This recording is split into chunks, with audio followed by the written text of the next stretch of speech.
How is man created? There are many contradictory accounts of how this occurred. It tells us the beauty of such multifaceted philosophy is no matter what scientists discover, Muslims will have a verse to refer to which verifies the miraculous knowledge of the Quran. 2. Earth and the galaxy. Rain is sent from the heavens, as opposed to being part of a natural process called the water cycle? Reading these verses together provides an image of a very primitive understanding of the cosmos. A heaven that is raised with pillars that we cannot see. A sky put as a roof above our heads. Mountains placed as pegs to hold the earth down, thereby preventing earthquakes. A sun that sets in a muddy spring, with people living nearby. All nonsensical concepts having no alignment with modern science.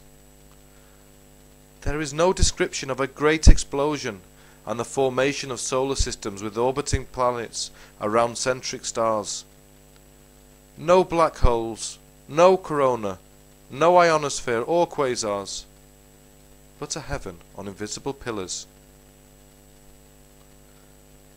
According to the Quran, Allah may not have even known about more hours of daylight at the northern southern hemispheres, because at the equator and Arabia the length of the day doesn't change.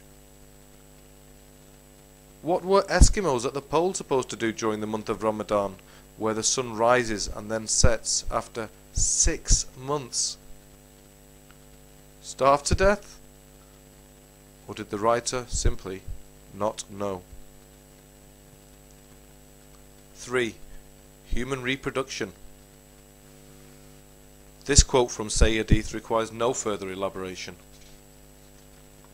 As mentioned earlier, starting with Muhammad's account of embryology, we can easily determine its scientific inaccuracy in addition to its obvious plagiarization from earlier works by Greek philosophers and scientists such as Galen, Hippocrates and Aristotle, or Indian theses on the subject by Charak and Susruta.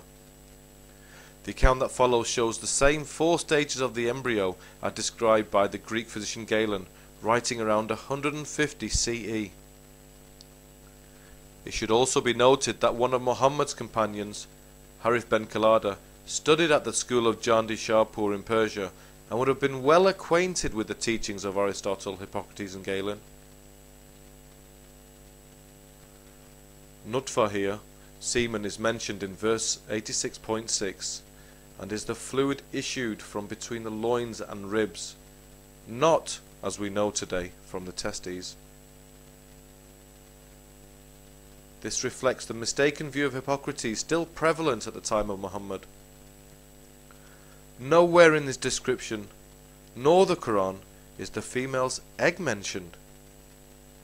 As for the quotes show, it says a baby is born by a sperm turning into a blood clot and then into a lump.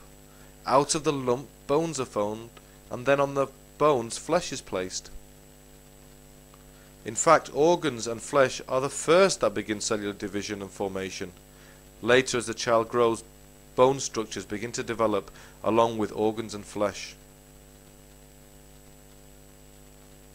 Another particularly lauded example is where it states in the Quran that the embryo behaves like a leech and looks like a piece of chewing gum. Having read these quotes without bias, then leech-like behavior would have been inherently obvious during birth, as the umbilical cord bleeds when it is removed. Regarding chewed gum, I wonder if any small organism not yet fully formed could be described in this way. None of these facts would be considered as miraculous events if they were read with the same integrity as you would expect from a serious piece of research. 4. Spirits. Can there really be a spirit inside us that will rise when we are dead? Certainly, scientifically, there appears to be no proof that they exist. In fact, if ghosts, invisible beings, and magic were real and acceptable notions, then why in the real world are they derided and seen as a sign of lunacy when taken out of the context of religion? Muslims are supposed to believe in invisible spirits called jinns, which influence their daily lives. There is even a non-Muslim jinn that causes trouble to followers of Islam. The Kafir jinni influences the abnormal behaviour of patients with psychiatric disorders. The Arabic word for a madman is majnoon, which means ridden by a jinn. With this knowledge, the treatment now becomes straightforward: to beat the jinni by beating the patient, and the jinn will leave. Psychiatric disorders are still treated this way in many Islamic countries. It sounds particularly harsh when it is Allah who in the first place created them. And as it may now be down to the simple fact that they had not even eaten enough dates in the morning. 5. Food and prevention of disease. Pork and alcohol consumption are forbidden in Islam, but what really is so wrong with eating pork and alcohol? The West eats pork and suffers no more long-term damage from it than it does with beef or other meats. In fact, the BMA, British Medical Association, are yet to issue guidelines against the eating of pork, as they did with beef after BSE. Provided alcohol is consumed sensibly, then it can be enjoyed as it is by the majority of the world's population, and certainly no more dangerous than uncontrolled usage of any other dangerous substances by a minority, for example drugs or guns, etc. In fact, scientific research has demonstrated an association between moderate alcohol consumption and a lower risk of some cancers and cardiovascular disease. Prophet Muhammad also believed that certain types of food provide protection against all types of diseases. This applied even to his favourite foods, in particular honey, dates, and black seed. Here, the Prophet Muhammad advocated using camel's urine as medicine.